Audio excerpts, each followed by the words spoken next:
Hey, welcome back to my channel. Today, I'm going to be giving you my first impressions on Super Meat Boy Forever. Super Meat Boy Forever is a direct sequel to 2010's critically acclaimed indie hit Super Meat Boy. It was developed by Team Meat and released on December 23rd, 2020.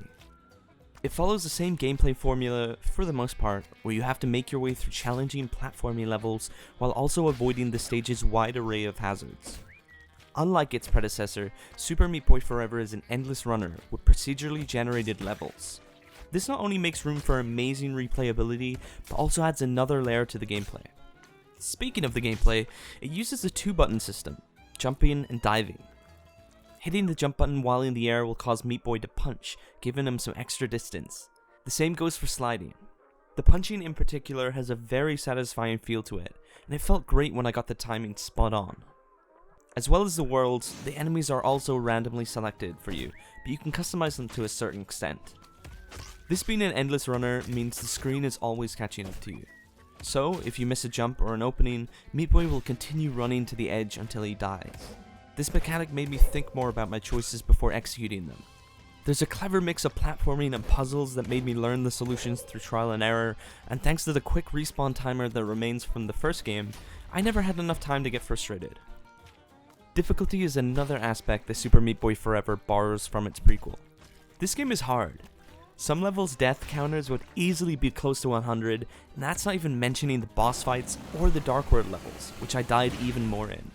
This makes beating the worlds even more satisfying to do.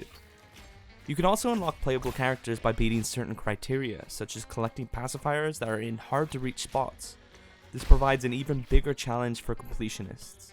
What ties all this gameplay together is the story. Meat Boy and Bandage Girl are trying to save their daughter Nugget after she was kidnapped by Dr. Fetus. The new cutscenes gave me a good laugh while also managing to be both cute and grotesque at the same time.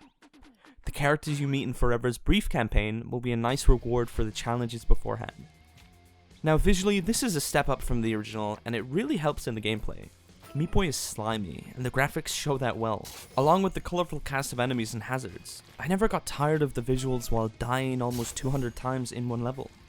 The heavy metal soundtrack also returns, but I was surprised to see that the first world had an entirely different sound to it, almost like a calm before the storm moment. Super Meat Boy Forever was in the works for a while, but its tight controls and random levels combined with its charm will keep me playing well into the new year. If you are a fan of the original, I'd highly recommend you check this one out too. And that pretty much wraps up this video.